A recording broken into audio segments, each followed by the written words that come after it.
Jumpa kembali bersama saya Muhammad Syed Habib dalam acara Dialog Interaktif untuk hari ini Selasa 13 Desember 2011. Dan pada hari ini kita akan membahas sebuah topik yang cukup menarik, yaitu percepatan pembangunan ekonomi koridor Sumatera. Pemirsa, sebagai itu bersama bahwa percepatan pembangunan ekonomi berbasis koridor merupakan salah satu strategi pelaksanaan Master Plan Percepatan dan Perluasan Pembangunan Ekonomi Indonesia atau MP3EI yang digagas beberapa waktu yang lalu oleh pemerintah Republik Indonesia. Dan pembangunan berbasis koridor ini tidak hanya ada pada koridor Sumatera, tapi juga ada koridor ekonomi wilayah Jawa, koridor ekonomi wilayah Kalimantan, dan juga ada koridor wilayah ekonomi Sulawesi dan juga seterusnya. Itu artinya pembangunan ekonomi berbasis koridor diharapkan adalah di mana wilayah-wilayah yang tadi disampaikan itu mampu melakukan percepatan pembangunan ekonomi terhadap potensi-potensi yang ada di masing-masing daerah tersebut. Nah, untuk Sumatera sendiri ada beberapa bidang pengembangan yang akan dilakukan, misalnya seperti karet dan juga ada kemudian sawit, kemudian juga pembangunan jembatan Selat Sunda dan seterusnya. Begitu juga untuk Aceh, sektor ekonomi atau sektor percepatan pembangunan ekonomi akan difokuskan pada dua bidang, yaitu pengembangan di bidang kelapa sawit dan juga pengembangan di bidang karet. Dan pada hari ini kita ingin melihat sejauh mana sudah implementasi daripada konsep MP3EI ini di Aceh, dan katakanlah apakah ada kendala-kendala di lapangan selama ini, dan begitu juga mengenai regulasi, apakah regulasi-regulasi yang sudah ada itu sudah cukup mampu untuk menarik para pengusaha untuk berinvestasi di bidang ini. Selain juga bidang ini merupakan katakanlah programnya pemerintah, tapi di sisi lain pihak swasta juga dibenarkan untuk ikut serta untuk menggarap bidang-bidang yang sudah difokuskan tersebut. Khusus di Aceh ada dua, yaitu misalnya palawija dan juga khusus kami kelapa sawit yaitu dan karet. Untuk membahas topik tersebut telah hadir di studio 3 orang narasumber. Yang pertama ada Kepala Bapeda Aceh Bapak Insur Iskandar MSc. Assalamualaikum Pak Is. Waalaikumsalam Musuh. Waalaikumsalam para pemirsa. Ya, dan yang kedua ada Ketua Kadin Aceh Bapak Firmandes. Assalamualaikum Pak Firmandes. Waalaikumsalam. Dan yang ketiga ada Kepala Badan Promosi dan Investasi Aceh Bapak Anwar Muhammad. Assalamualaikum Pak Anwar. Assalamualaikum. Ya, selamat datang Bapak di studio TVRI Aceh. Dan pemirsa, sebelum kita berdiskusi mengenai topik Master Plan Percepatan dan Perluasan Pembangunan Ekonomi Indonesia yang terangkum dalam topik Percepatan Pembangunan Ekonomi Koridor Sumatera, kita ikuti dulu cuplikan berikut ini.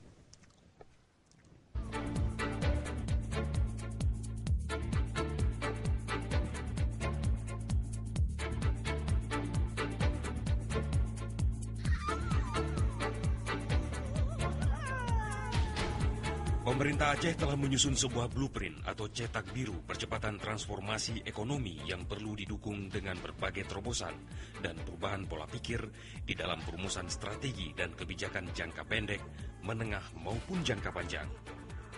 Cetak biru kebijakan ekonomi khususnya program investasi untuk tujuan percepatan pembangunan ekonomi Indonesia dan diletakkan sebagai fundamental nilai implementasi tentang arah pembangunan ekonomi Indonesia ke depan. Perencanaan tersebut diejawantahkan dalam Master Plan Percepatan dan Perluasan Pembangunan Ekonomi Indonesia atau MP3EI. Master Plan ini mencakup 22 aktivitas ekonomi utama Indonesia dalam 6 koridor ekonomi dan merupakan integrasi dari Rencana Pembangunan Jangka Panjang Nasional atau RPJPN 2002 hingga 2025. Penyusunan Master Plan Percepatan dan Perluasan Pembangunan Ekonomi Indonesia atau MP3EI yang diluncurkan oleh Presiden Republik Indonesia Susilo Bambang Yudhoyono merupakan roadmap atau kebijakan ekonomi SBY dalam jangka panjang dengan visi mewujudkan masyarakat Indonesia yang mandiri, maju, adil, dan makmur. Master Plan Percepatan dan Perluasan Pembangunan Ekonomi Indonesia atau MP3EI merupakan langkah awal untuk mendorong Indonesia menjadi negara maju dan termasuk 10 negara besar di dunia pada tahun 2025 melalui pertumbuhan ekonomi tinggi yang inklusif, berkeadilan, dan berkelanjutan. Guna mencapai target ini diharapkan pertumbuhan ekonomi real rata-rata sekitar 7 hingga 9% per tahun secara berkelanjutan. Strategi pelaksanaan MP3EI ini dilakukan dengan mengintegrasikan 3 elemen utama, yaitu mengembangkan potensi ekonomi wilayah di 6 koridor ekonomi Sumatera, koridor ekonomi Jawa, koridor ekonomi Kalimantan, Koridor Ekonomi Sulawesi, Koridor Ekonomi Bali Nusa Tenggara, dan Koridor Ekonomi Papua Kepulauan Maluku. Sementara elemen kedua memperkuat konektivitas nasional yang terintegrasi secara lokal dan terhubung secara global, serta elemen ketiga memperkuat kemampuan sumber daya manusia dan iptek nasional untuk mendukung pengembangan program utama di setiap koridor ekonomi. Program MP3EI ini dilaksanakan pada tahun 2011 ini dengan berbagai instansi yang terlibat, baik instansi pemerintah pusat maupun daerah, BUMN, BUMD, perbankan, swasta lokal maupun swasta asing. Dalam pemetaan yang dilakukan oleh Kementerian Koordinator Bidang Perekonomian, Aceh termasuk koridor ekonomi Sumatera yang difokuskan kepada pengembangan bidang kelapa sawit, karet, batu bara, jembatan Selat Sunda, dan jasa perkapalan. Tema pembangunan ekonomi koridor Sumatera adalah sentra produksi dan pengolahan hasil bumi dan lumbung energi nasional mulai dari Aceh hingga Bandar Lampung, Serang. Sementara khusus untuk Aceh, percepatan pembangunan ekonomi difokuskan pada pengembangan bidang kelapa sawit dan karet. Di bidang pengembangan kelapa sawit melalui program MP3EI ini dapat menghasilkan produk utama CPO dengan sasaran menghasilkan produksi sabun, biodiesel, plastik, dan minyak makan.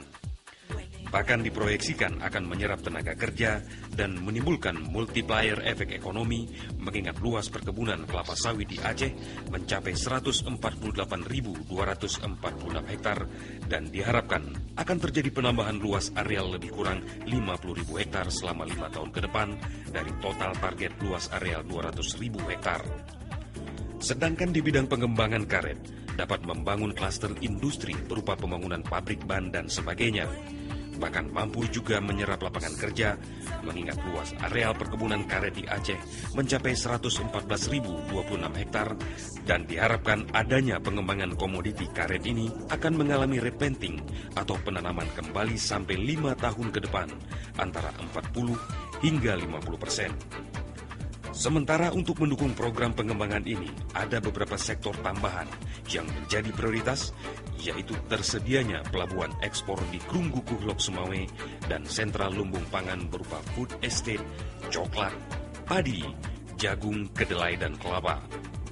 Serta adanya regulasi peraturan pemerintah tentang pola pengelolaan keuangan BPK Sabang yang melibatkan 7 kementerian, perindustrian, perdagangan, pariwisata, perhubungan, BKPM, perikanan, dan keuangan. Di samping itu diperlukan pula infrastruktur untuk percepatan pengembangan pelabuhan bebas Sabang sesuai standar internasional, serta infrastruktur pendukung dalam rangka memperlancar suplai hasil perkebunan ke sentra produksi melalui pelabuhan ekspor Krunggukuh Lok Sumawe. Dengan adanya program ini diharapkan investor tidak ragu lagi menanamkan investasinya di Aceh, dikarenakan Aceh telah memiliki ketersediaan energi listrik menyusul dibangunnya PLTA Pesangan Aceh Tengah, dan ketersediaan energi listrik ini diharapkan akan menjadi lokomotif pembangunan ekonomi Aceh dalam menggerakkan berbagai industri.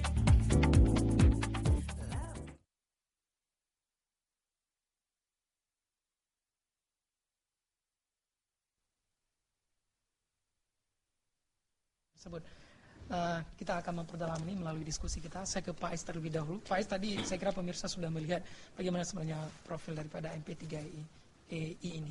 Namun yang dipertanyakan adalah bagaimana dasar atau awalnya ide ini terbentuk sehingga semua sampai ada koridor-koridor tadi. Ya. Jadi dari sidang kabinet yang selalu dihadiri oleh para gubernur se-Indonesia, salah satu target yang ingin dicapai oleh pemerintah Indonesia dan rakyat Indonesia adalah untuk pertumbuhan ekonomi. Jadi yang pertama, pertumbuhan ekonomi 7 sampai dengan 9%. Nah, selama ini kan salah satu pendorong yang paling penting itu kan dana pemerintah. Nah, kita melihat sebenarnya pembangunan ini sebenarnya 60% sampai 70% itu adalah bisa digerakkan dengan dukungan pihak swasta. Nah, sekarang melalui suatu peraturan pemerintah, peraturan Presiden nomor 32 tahun 2011 yang telah dijelaskan master plan percepatan dan perluasan pembangunan ekonomi Indonesia 2011 dan sampai dengan 2025. Inti sehari daripada rencana induk ataupun master plan itu adalah mengintegrasikan suatu perencanaan dari pembangunan jangka panjang, kemudian pembangunan 5 tahun, pembangunan 1 tahun, ke dalam pembangunan masing-masing daerah. Karena sesuai dengan ketentuan, semua daerah juga mempunyai yang namanya RPJM, RPJP, kemudian juga rencana kerja 1 tahunan. Nah, di dalam rencana kerja tersebut adalah bagaimana dana tersebut ini bisa mendukung keberadaan daripada pihak investor ataupun masyarakat maupun perbankan maupun BUMN untuk bisa mengambil bahagian yang lebih penting. Sesuai dengan lahirnya peraturan presiden tersebut, Bapak Gubernur melalui suatu surat keputusan telah membentuk suatu tim koordinasi yang kita namakan rencana aksi percepatan daripada MP3 ini. Nah, kebetulan di sini saya ditunjuk sebagai ketua pelaksana, Pak Firmandes juga samping beliau ketua Kadin, saya ketua Kadin adalah sebagai ketua pengarah daripada MP3 ini. Nah, Pak Anwar adalah sebagai wakil MP3I. Kemudian kita juga membentuk bidang-bidang untuk mendukung MP3 ini. Untuk bidang yang paling penting adalah deregulasi tadi. Nah, kemudian yang kedua konektivitas, dalam hal ini adalah infrastruktur.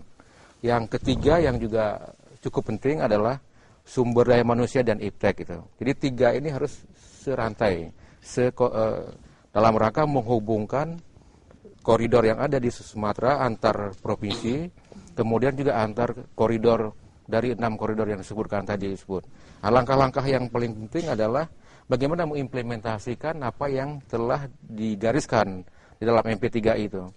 MP3 ini sudah suatu given, sudah istilah kita itu top up dari atas ke bawah melalui peraturan presiden yang harus kita laksanakan.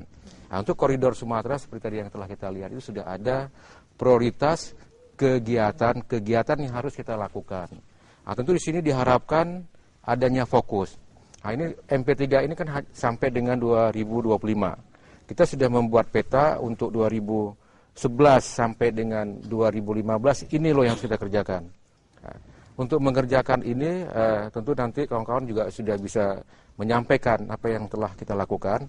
Tapi saya ingin sampaikan, dukungan pertama yang paling penting dari pemerintah Aceh adalah dalam hal deregulasi. Nanti Pak Anwar juga akan bisa tapi dari sisi kita perencanaan dari dana pemerintah tadi, konektivitas yang paling penting adalah membangun infrastruktur utama untuk jalan-jalan nasional, jalan kabupaten, jalan provinsi yang ada di lintas tengah. Kemudian juga yang kedua mengkonektivitaskan melalui jalan highway Banda Aceh sampai dengan Medan, sehingga muara-muara daripada hulu tadi, komoditi-komoditi utama ini bisa kita ekspor ke terdekat yang telah kita tentukan di dalam sebagai contoh pelabuhan Krongkukuh dan seterusnya tadi. Nah, kemudian yang juga sangat penting kebijakan pemerintah Aceh adalah mengenai sumber daya manusia. Kita ingin betul sekarang ini ada perubahan mindset daripada orang tua kita. Ini adalah setelah tamat SMP ini bukan berpikir harus kita sekolahkan ke SMA, tapi kepada sekolah-sekolah kejuruan. Nah, sekolah kejuruan ini kita mempunyai beberapa sekolah kejuruan yang dulunya dibangun oleh Jerman, diperlukan dukungan yang lebih besar dari kita untuk menggerakkan ini, sehingga kita bisa menciptakan lapangan kerja gitu. Seperti yang dilakukan oleh Pak Ketua Kadin dalam rangka juga menggerakkan para pengusaha melalui pelatihan-pelatihan entrepreneurship itu juga untuk mendukung MP3 ini. Karena ketika kita lakukan suatu pembangunan infrastruktur itu mempunyai dampak multiplier effect itu sampai 150 item dampaknya gitu. Kepada pertumbuhan, kepada penciptaan lapangan kerja, pengurangan angka kemiskinan, kepada gerakan-gerakan dari semua komoditi, kemudian juga dari manusia gitu. Nah, jadi dasarnya seperti itu. Tentu kita sudah membuat namanya meeting-meeting, pertemuan-pertemuan membahas. Nah, kebetulan untuk tahun ini untuk ketua koridor Sumatera itu melalui peraturan Menteri Menko Perekonomian, ketuanya adalah Menteri Kehutanan. Nah, sedangkan Gubernur Sumatera Selatan karena beliau juga sekarang memegang jabatan sebagai Ketua Forum Gubernur Sumatera adalah Gubernur Sumatera Selatan. Nah, nanti mungkin tahun depan akan kena giliran Aceh juga akan menjadi wakil ketua gitu. Nah, jadi Oke, tadi menarik bahwa Pak beberapa perkembangan yang tadi disampaikan mengenai profil MP3I ini. Nah, problem berikutnya berarti kalau kita lihat latar belakang yang membuat program ini muncul, apakah disebabkan oleh katakanlah masih lambatnya percepatan atau target-target pembangunan ekonomi di Indonesia yang tidak sesuai dengan target yang direncanakan oleh pemerintah sendiri? Ya, jadi kan begini, sebenarnya Aceh dan Indonesia ini kan punya suatu potensi yang sangat besar untuk menggerakkan percepatan pertumbuhan. China sebagai contoh itu kan punya target sampai 10%. Kenapa kita tidak bisa sampai 7-9%? Yang penting bagaimana sumber anggaran yang ada dari pemerintah, APBD provinsi, kabupaten, dan juga 60% tadi dari pihak swasta, perbankan ini bisa digabung jadi satu gitu. Sehingga dengan gabung satu kan bisa punya daya dorong yang sangat kuat gitu. Nah, di sinilah fungsi kita dari perencanaan yang bergerak di hulu ini ingin kita pastikan nanti dalam implementasi tadi itu bisa betul-betul bisa berjalan. Nah, di dalam perencanaan tadi ini yang paling penting kan salah satu adalah deregulasi tadi tentu. Nah, deregulasi ini kunci jalan untuk kita implementasi. Kita sudah punya buku MP3 yang cukup bagus ya, Bir. Bukunya enak dibaca, kemudian kita cepat mengerti. Nah, cuman yang paling penting ini diperlukan suatu leadership yang kuat, koordinasi yang kuat dari kita semua untuk menggerakkan ini, mengimplementasikan ini. Baik, saya ke Pak Nur. Pak Nur, bagaimana katakanlah implementasi sejauh ini daripada program MP3 ini yang sudah di launching beberapa waktu yang oleh pemerintah, khusus kita di Aceh misalnya? Baik, terima kasih Pak. Yang pertama sekali saya juga tadi sebagaimana Pak Is cerita kronologisnya. Sebenarnya kan MP3 ini adalah pertemuan dari Presiden Pak, yang pertama di Bogor, pertemuan antara seluruh gubernur yang hadir waktu itu, dan pada tanggal 22 Februari tahun 2011. Itu daripada itu terus berlanjut keluarnya Kepres nomor 32 2011 tentang MP3 ini. Nah, ini kan berarti kan sudah tidak main-main lagi, sudah jadi program nasional yang memang harus digerakkan. Ini di luar program-program yang telah ada, baik program yang seperti kita sudah ada program, apakah nanti ada Orsus macam-macam, tapi ini adalah spesial yang khusus, unusual program. Jadi ini percepatan pertumbuhan ekonomi sebagaimana Pak Is katakan tadi, memacu supaya ini cepat dalam rangka bagaimana kita pertumbuhan ekonomi yang cepat, sehingga ini akan melibatkan semua unsur yang terkait. Apakah itu pemerintah, swasta, campuran, BUMN, ini termasuk campuran asing bisa masuk di sini. Jadi ini tidak membatasi, siapapun bisa masuk, sehingga ini investasi kepada satu daerah sebagaimana tadi telah dikemukakan bahwa Koridor 1 ada 6 bidang yang akan dikembangkan, Aceh 2 yang bukan hanya 2 ini sebenarnya, hanya sawit dengan karet. Tetapi yang paling penting adalah infrastruktur pendukung investasi ini yang perlu kita siapkan. Nah, ini yang paling utama ini. Kalau ini nggak siap, kita nanti mungkin orang juga akan tidak tertarik datang ke Aceh, walaupun kita sudah deklarasikan bahwa 2 sektor ini yang akan mesti kita kembangkan. Nah, sejauh ini kesiapan yang kita maksud tadi, katakanlah sejauh mana Pak Anwar, sehingga komitmen daripada pemerintah dan juga keterlibatan daripada kita dari segi juga akan regulasi semangat. Siap. Regulasi sudah siap. Regulasi siap. Tentu ini keperpihakan kita dunia usaha. Bang Firman sebagai ketua Kadin tentunya harus sebagai pelaku bisnisnya. Dia dalam kita kan ini regulator. Regulator dalam rangka bagaimana menyiapkan peraturan-peraturan. Sedangkan pemainnya player adalah dunia usaha. Bagaimana pemerintah memback sekuat tenaga dalam arti ini dunia usaha. Tentunya kami berharap pemerintah Aceh dalam hal ini Kadin Aceh juga bisa berperan. Karena sebagaimana diketahui dalam sektor karet itu 3 triliun yang akan karena nilai MP3 ini kalau nggak salah 4.012 T, jadi 18% masuk di sektor koridor 1, itu sekitar 714 T, nggak sedikit.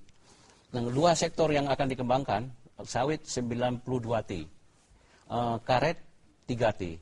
Nah, ini share ini kami berharap swasta Aceh, khususnya Bang Firman ini bisa berpartisipasi dalam hal ini, bagaimana ini bisa terjun langsung dalam hal. Karena apa? Karena 2 sektor ini, karena diharapkan akan tumbuh dari A sampai Z, dari hulu sampai hilir. Karena disinilah kalau dunia mungkin orang pertanian kan tahu di mana proses nilai tambah yang tinggi. Mungkin kalau di bawah ini yang petani sedikit sekarang memulai manfaat, tapi nanti kalau sudah proses industri itu akan nilai tambah akan banyak, tenaga kerja akan menyerap. Seperti karet bisa jadi pabrik ban, bisa jadi sarung tangan, bisa membuat bermacam-macam. Demikian juga di sawit sampai oleochemical yang bisa kita olah sabun, mentega, macam-macam.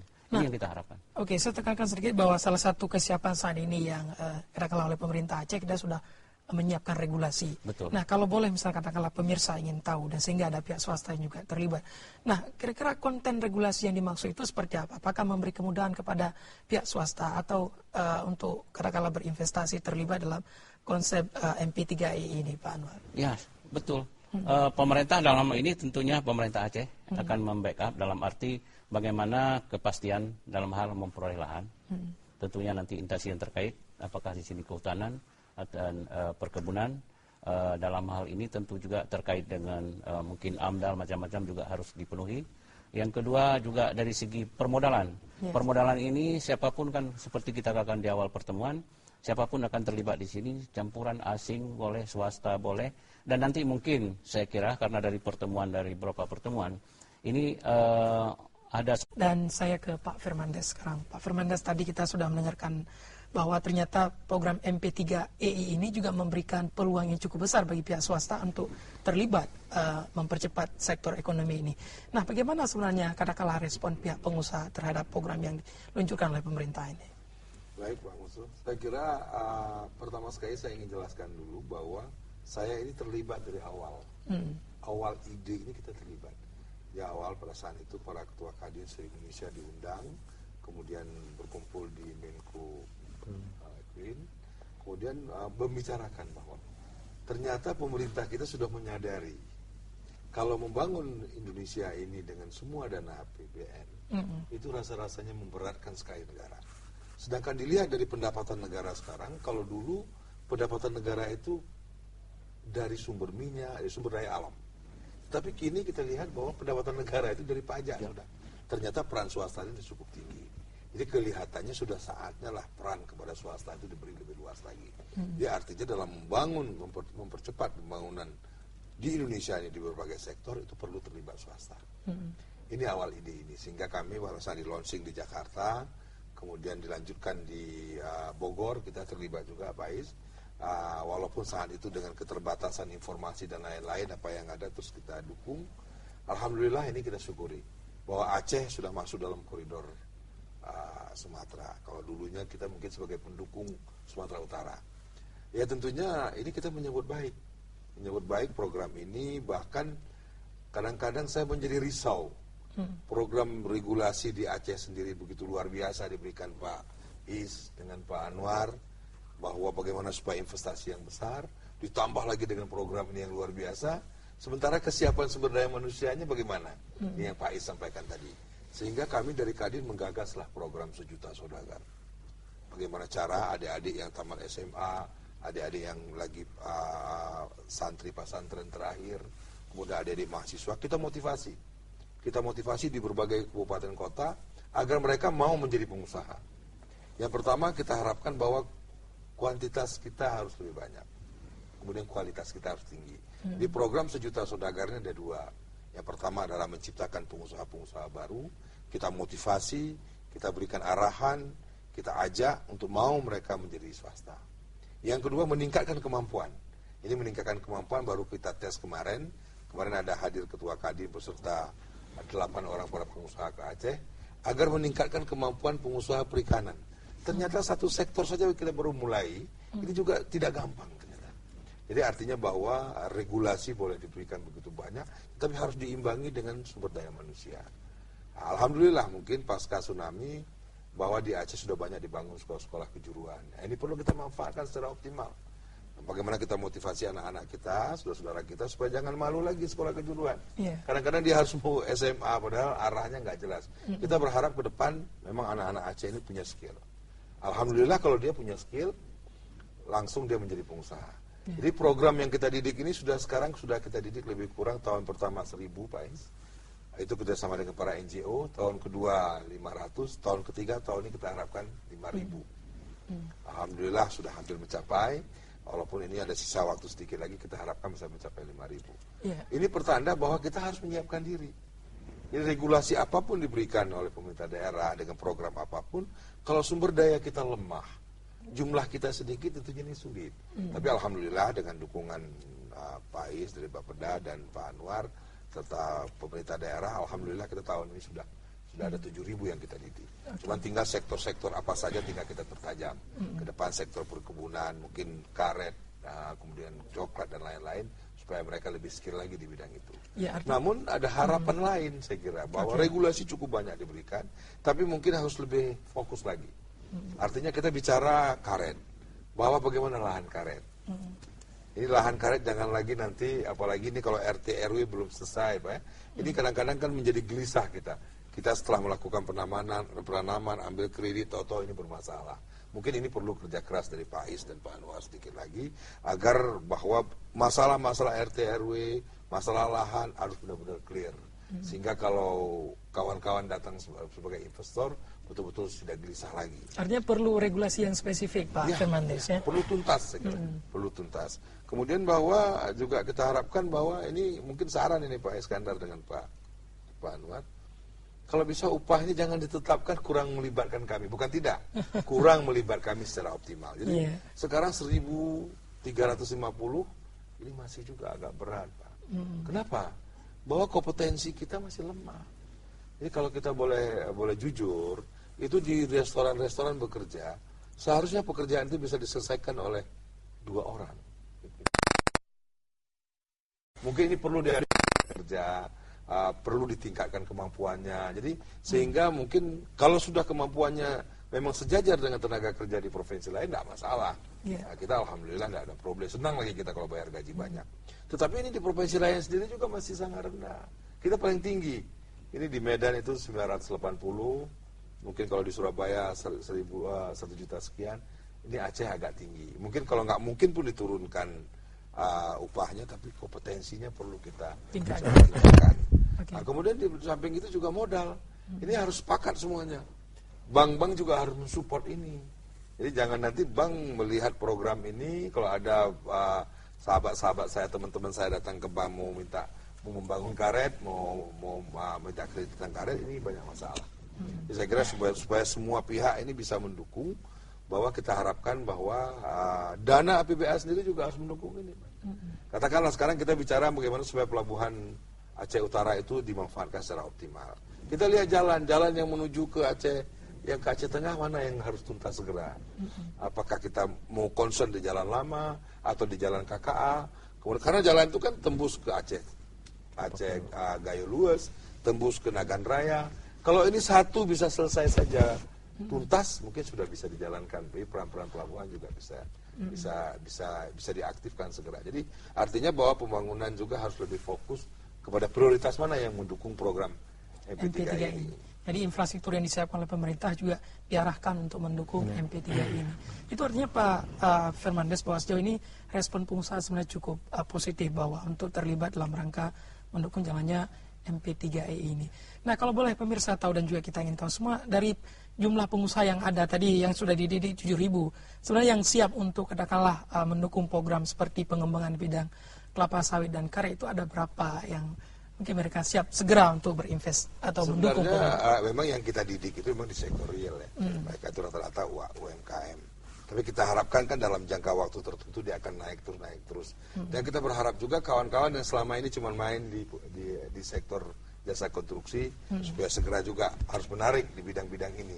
Ini sangat luar biasa ini. Kesempatan ini mungkin sulit kita peroleh lagi. Dulu ada kesempatan, dulu ada regulasi diberikan ke Aceh untuk membuat kebun itu diberikan kredit khusus. Mungkin kredit BBSN kalau nggak salah saya waktu itu. Tapi ini sekarang nggak ada lagi. Ini sudah ada kesempatan ini. Kalau target Pak Ais dengan Pak Anwar ini 50.000 hektar sawit harus ada di Aceh, ya kita harus punya kesempatan paling nggak 50% itu putra daerah yang ambil dong. Nah ini perlu kita biasakan konsorsium, perlu kita bisa biasakan kerjasama, perlu juga kawan-kawan yang selama ini sudah punya kebun di Aceh tapi tinggal di Medan, ada Pak Jufri di sana, ada banyak kawan-kawan masih banyak di Medan, mereka juga kita ajak. Untuk kalau bisa ya mereka langsung sendiri bekerja sama dengan kita, menggendong masyarakat. Ini harus kita kolaborasi menjadi satu kekuatan yang besar dalam rangka meraih kesempatan ini. Kemudian yang disampaikan oleh Pak Anwar juga tadi, dari kue 18% itu ada kepada kita hampir 718 triliun ini. Bagaimana ini? Ini kalau kita nggak siap, ini kan diambil orang ini. Nah, jadi saya kira mulai hari ini, mulai dicanangkan oleh Pak Is ini, kita harus cincingkan lengan baju, harus bekerja keras, harus kita ya yang nggak yang negatif kita tinggalkan dulu, kita manfaatkan ini secara optimal. Baik.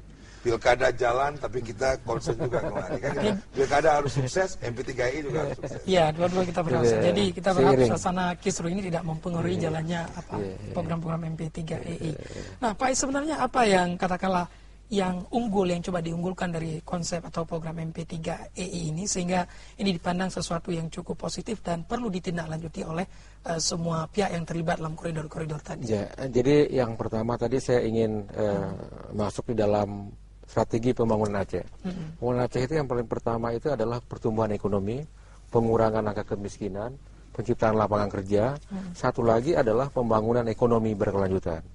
Nah, pembangunan ekonomi berkelanjutan inilah bagaimana menggabungkan dalam satu pola ruang bersama dengan struktur ruang ini untuk menjadi satu bahagian yang penting dalam rangka mendukung ekonomi. Nah, jadi seperti yang disampaikan tadi bahwa tata ruang ini adalah bahagian yang sangat penting. Ya, bahagian yang sangat penting. Tapi tata ruang kita yang kita buat di Aceh ini tentu tidak ingin mengorbankan apa yang terjadi selama ini gitu. Nah, jadi tetap kita harus betul-betul memperhatikan secara teknis mengenai tata ruang ini. Nah, kemudian yang kedua adalah melalui optimalisasi lahan. Kita lahan kawasan budaya sebenarnya sudah cukup luas. Tapi bagaimana lahan-lahan ini dioptimalisasikan. Yang ketiga yang selalu kita sampaikan, hal ini juga Pak Gubernur, supaya pemerintah bersama dengan DPRI mempercepat penyelesaian undang-undang pembebasan lahan. Selama ini ketika kita mengembangkan infrastruktur jalan dan lain-lain, ini kan selalu kendala nih, persoalan-persoalan. Kita lagi kembangkan sekarang di kawasan Pantai Barat sebagai contoh. Ini kan persoalan tersebut masalah pembebasan tanah dengan rakyat dan lain yang tidak pernah tuntas-tuntas itu. Dengan undang-undang ini diberikan kesempatan kepada pemerintah untuk kita bebaskan dulu, kemudian baru kita urus untuk pembebasannya kalau ini tidak selesai. Nah, coba bayangkan kalau sekarang jalan Banda Aceh sampai dengan Calang bisa selesai mungkin pada 2008, mungkin pertumbuhan ekonomi Aceh akan lebih cepat gitu. Jadi kemudian yang kedua mengenai pemberdayaan ekonomi. Ekonomi tadi yang sudah ditetapkan 2 komoditi. Nah, sekarang kita melalui kebijakan pemerintah sudah diarahkan dalam ini adalah keterlibatan PTP1, PTP3 dan PTP4 untuk menginvestasi ya. Untuk menginvestasi ini kan memerlukan modal.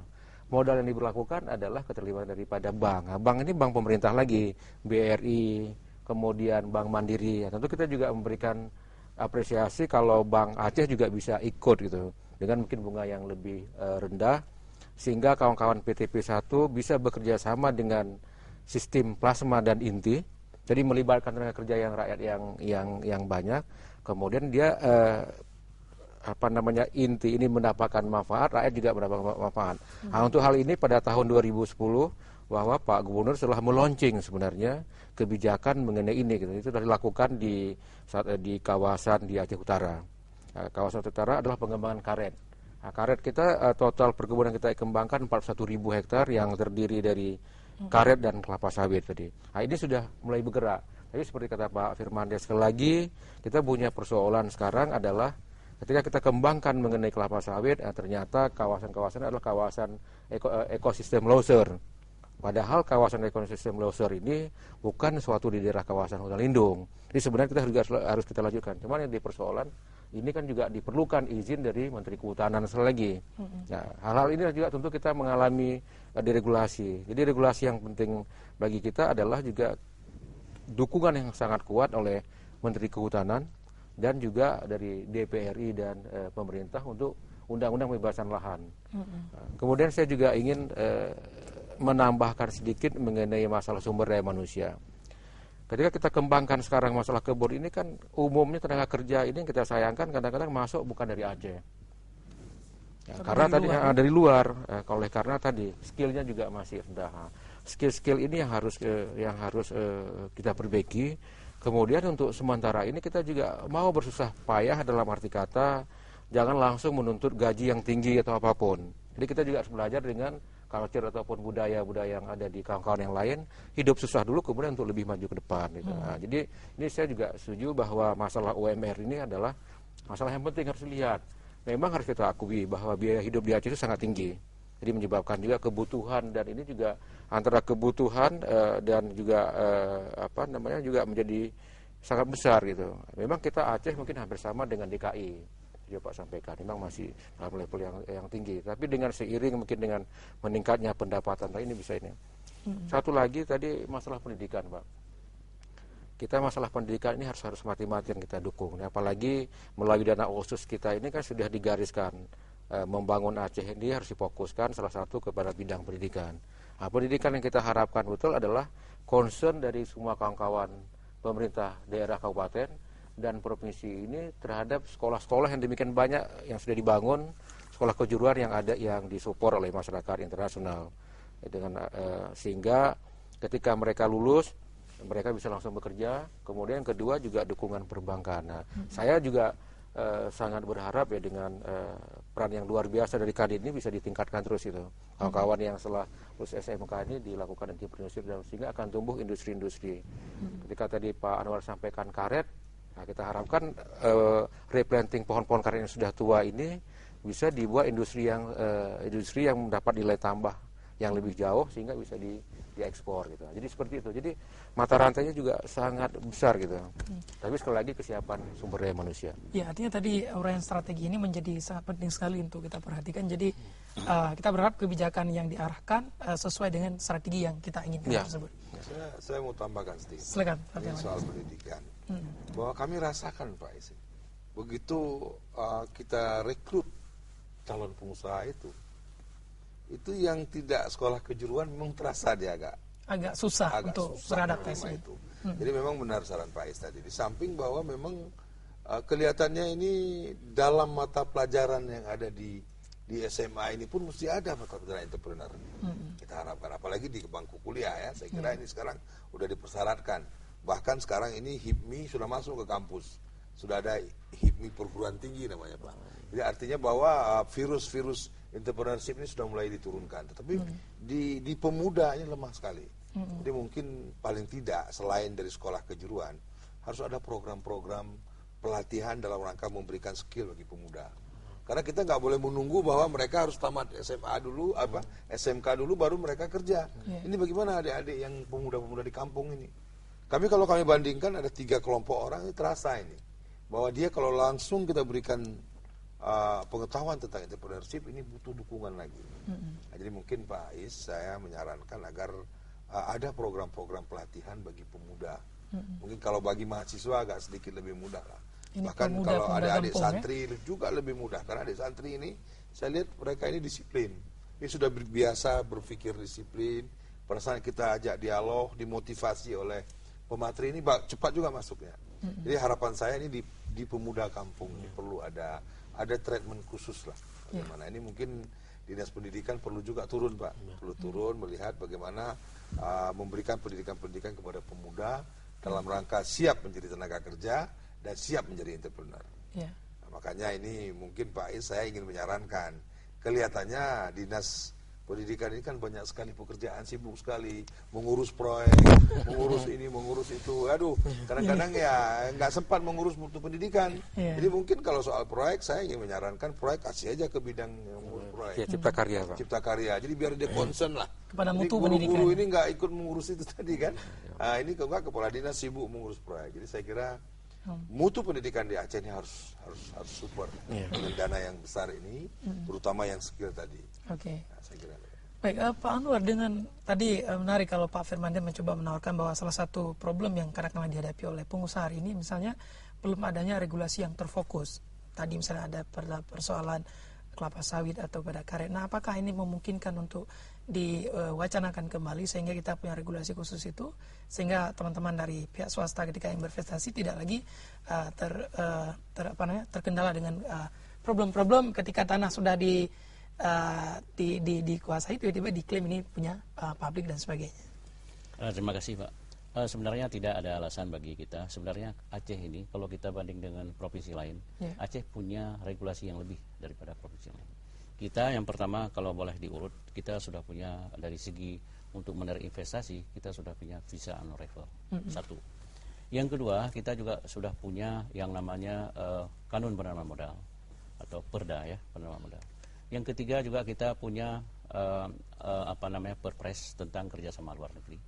Kita bisa bekerja sama dengan pihak negara-negara sahabat dalam rangka untuk menarik investasi atau kegiatan-kegiatan yang sifatnya sosial atau yang lainnya. Terus yang keempat, kita juga punya kita nanti Pak Gubernur juga mensupport dalam arti bagaimana menarik investasi ini bisa dalam bentuk pergub. Nah, ini sebatas kewenangan yang ada Pak Gubernur bisa akan memberikan untuk mensupport bahwa investor ini kalau sekiranya mau investasi di sini dalam jangka waktu yang tertentu, dia akan memberikan suatu kewenangan baik dalam hal apalagi sekarang kan PBB pajak bumi dan bangunan sudah akan dilimpahkan ke daerah. Kita akan bisa memberikan secara gradual bagaimana dia mulai dari produksi mulai dari pembebasan lahan sampai dia produksi. Nah, ini kewenangan-kewenangan yang dipunyai oleh Pak Gubernur sehingga ini akan memberikan dampak. Pak Gubernur akan siap memberikan secara gradual apapun dalam bentuk sistem kemudahan insentif. So, artinya tidak ada masalah dengan katakanlah usulan-usulan yang disampaikan oleh Pak Firmandes tadi dan ini siap ditampung. Mungkin saya bisa tambahkan bahwa kita juga baru-baru ini mendapat satu medali dalam arti regional investment dalam rangka bahwa champion di regional champion ini adalah apa artinya bagi 7 provinsi yang memperoleh ini. Kita dari segi ditilik dari satu persatu, dari regulasi, dari daya tarik investasi ke Aceh, ini sudah memenuhi semua. Jadi tinggal kita bagaimana membenahi kerjasama dengan pihak Kadin, bagaimana sama-sama kita akan menarik investasi ke Aceh. Dan satu lagi mungkin kita harapkan kepada masyarakat luas, semua akan terlibat menjaga keamanan dan ketertiban bahwa kita keamanan yang pertama ini melibatkan semua unsur masyarakat. Ini tanpa ini mungkin kita tidak bisa berbuat apa-apa karena inilah yang tujuan kita supaya investasi akan datang ke sini akan memberikan kemakmuran bagi masyarakat Aceh. Kita harapkan demikian. Ya. Nah, Pak Anwar, sebenarnya kalau Pak Anwar, apakah sih keunggulan dari MP3 ini sehingga kadang-kadang program ini misalnya layak untuk diikuti, dilaksanakan oleh semua elemen? Ini sebenarnya kan sudah ada mapping dari pusat bahwa keunggulan-keunggulan yang diperoleh oleh masing daerah. Kita mungkin tidak cocok membangun pabrik baja. Karena base di sini tidak ada industri yang memakai baja-baja kita. Yang kedua mungkin seperti di Sulawesi, dia pengembangan kawasan di sana ada maritim macam-macam. Mungkin di sini sudah diflotkan 2 yang dikembangkan, yang memang punya. Kalaupun batu bara kita belum siap, karena batu bara kita masih muda. Ini sawit kita sudah punya, sudah memang asal sawit kalau baca sejarah itu ada di Aceh pertama sekali sejak zaman Belanda. Terus karet pun di Malaysia sudah tidak ada lagi karet. Mereka sudah tanam sawit semua. Orang Malaysia sekarang sulit untuk mencari bahan baku karet. Nah, karet ini tidak bisa dihilangkan. Ini harganya kan juga sekarang lagi bagus kemarin waktu 2 bulan terakhir. Nah, ini kalau kita ini bisa memanfaatkan 2 sektor ini tanpa maksudnya yang lain bukan ini 2 saja ini sudah bisa kita manfaatkan semaksimal mungkin. Ini akan berkembang karena apa? Ini sebenarnya ada pusat pengembangan di Semangke, Sumatera Utara. Tapi kita dari Aceh tidak mau kita libatkan ke sana. Kita harus berdiri sendiri, pengembangan sawit dan karet harus di Aceh. Jadi kalaupun nanti ada industri hasil ini harus dikembangkan di Aceh. Ini sudah komitmen pemerintah Aceh bahwa dalam hal nanti apakah nanti hasil karet maupun hasil sawit harus dikembangkan dari hilir sampai hulu. Nah, ini komitmen kita untuk menyerapkan tenaga kerja putra-putra Aceh. Ya. Artinya sejauh ini cukup katakanlah persiapan yang dilakukan oleh pemerintah Aceh sudah luar biasa sekali ya, sehingga kita berharap program ini betul-betul bisa berjalan dan Aceh bisa terus mempercepat pembangunan ekonominya. Nah, Pak Firmandes, apakah pemetaan atau bidang pengembangan yang tadi ditawarkan untuk Aceh itu bidang kelapa sawit atau karet itu sebenarnya katakanlah sesuai dengan kekuatan yang dimiliki oleh pengusaha-pengusaha Aceh untuk terlibat dalam investasi ini atau dalam program ini? Saya kira 2 komoditi unggulan di Aceh itu. Bahkan sebelum kita konflik itu perkebunan sawit mungkin lebih besar di Aceh ketimbang Sumatera Utara saat itu. Setelah Aceh baru ke Riau karena kita konflik. Jadi sebenarnya cukup potensial saya kira. Demikian juga karet. Sejak zaman dulu memang karet kita cuma hanya saja. Mungkin sekarang usia karet kita sudah agak tua dan mungkin jenis bibitnya juga nggak sesuai lagi. Makanya ini perlu kita remajakan saya kira secara besar-besaran. Saya kira 2 komoditi ini di samping mungkin ditambah komoditi lain, coklat dan lain-lain yang menyusul di bawahnya, yang itu juga walaupun tidak dimasukkan dalam program ini, saya kira ini akan secara ini terus berlanjut, saya kira. Yang penting kita ini jadikan satu semuanya, seluruh potensi yang ada. Kopi juga nggak ketinggalan, kopi juga jalan terus walaupun tidak masuk ke dalam MP3I, tapi dengan potensi alam dan permintaan yang begitu besar, kemauan masyarakat untuk berinvestasi di bidang itu luar biasa. Nah, saya kira ini kita mulai kita support, kita rebut kesempatannya sebaik mungkin, dan kita dukung semuanya.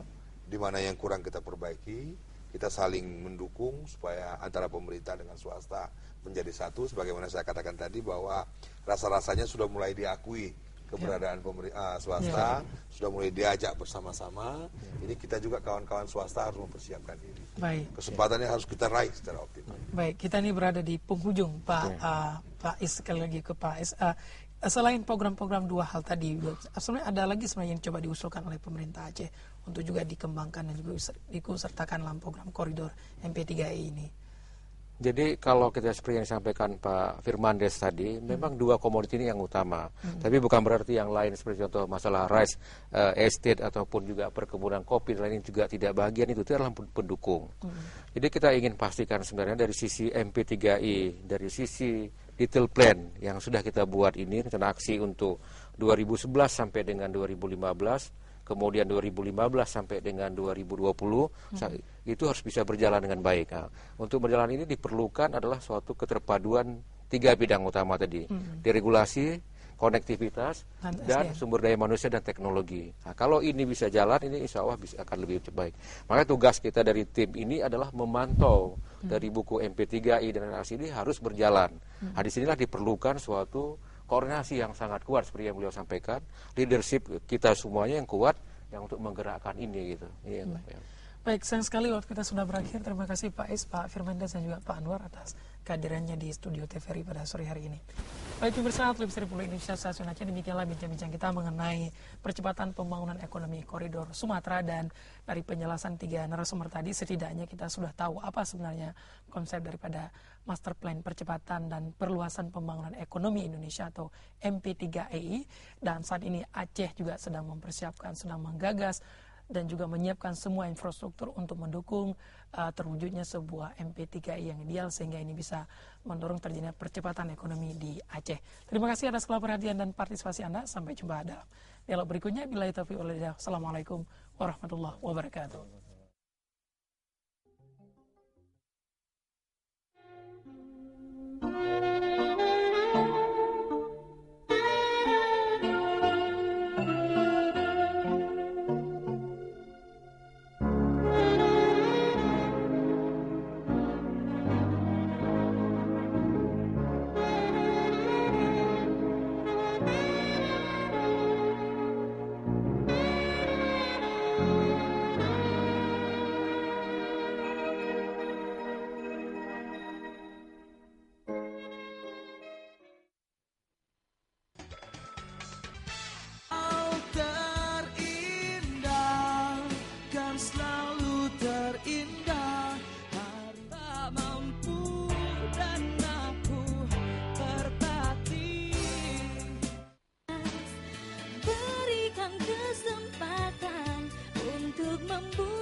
Termakan